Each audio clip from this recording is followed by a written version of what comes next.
bambini, bentornati! Siete pronti per un'altra storia? Ciao Tobia!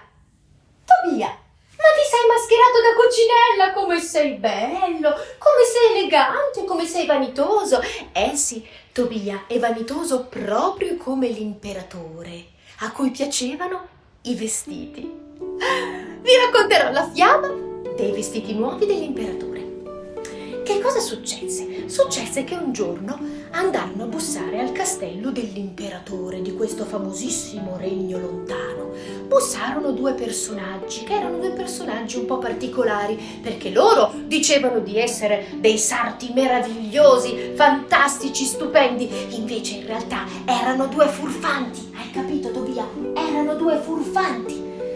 E per non essere scoperti, perché in realtà loro non erano sarti, dicevano che i loro vestiti erano talmente belli che solamente gli sciocchi non riuscivano a vedere la loro bellezza.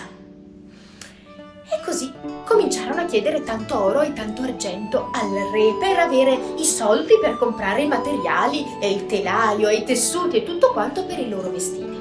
E cominciarono a lavorare. Passarono un po' di giorni e sai cosa successe, Tobia? Sì, successe che il re voleva avere delle notizie sui suoi nuovi vestiti, perché il re, come vi dicevo prima, è un po' come Tobia, è un po' vanitoso.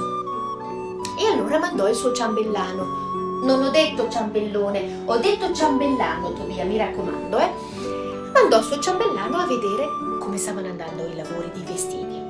Il ciambellano, non vedeva niente, però siccome non voleva fare la parte di quello sciocco, disse che erano i vestiti più belli che lui avesse mai visto e lo andò a riferire all'imperatore. L'imperatore era contento che i lavori stavano andando bene.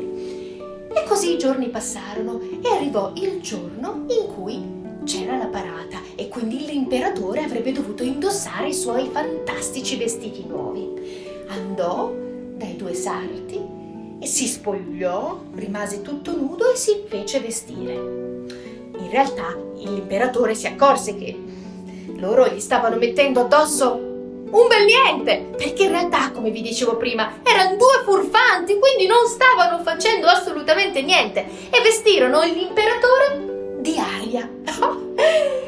E così l'imperatore uscì fuori per questa meravigliosa parata dove c'era tutta la popolazione ad acclamarlo. Uscì fuori completamente nudo.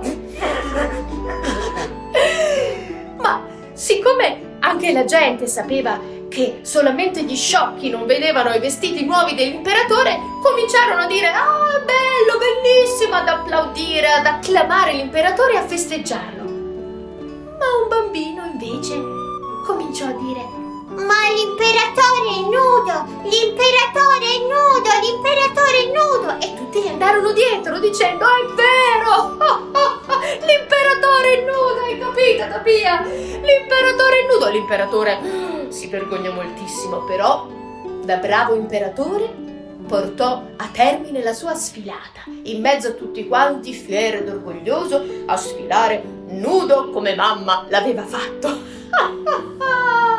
Questa sì che è una bella storia. Ma sapete che fine hanno fatto i furfanti? Lo volete sapere? I furfanti sono stati i più furbi di tutti, perché sono scappati con tutto l'oro e tutto l'argento che avevano rubato all'imperatore. Avete capito, bambini? Questo cosa ci dice? Ci dice che non possiamo fidarci sempre di tutti quanti. Bisogna sempre prima guardare e capire e conoscere bene le persone, giusto? Va bene? Allora adesso vi saluto e ci vediamo un'altra volta. Grazie ancora! Ciao bambini! Se ti è piaciuto questo video, continua a seguirci. Iscriviti al canale Coccole Sonore.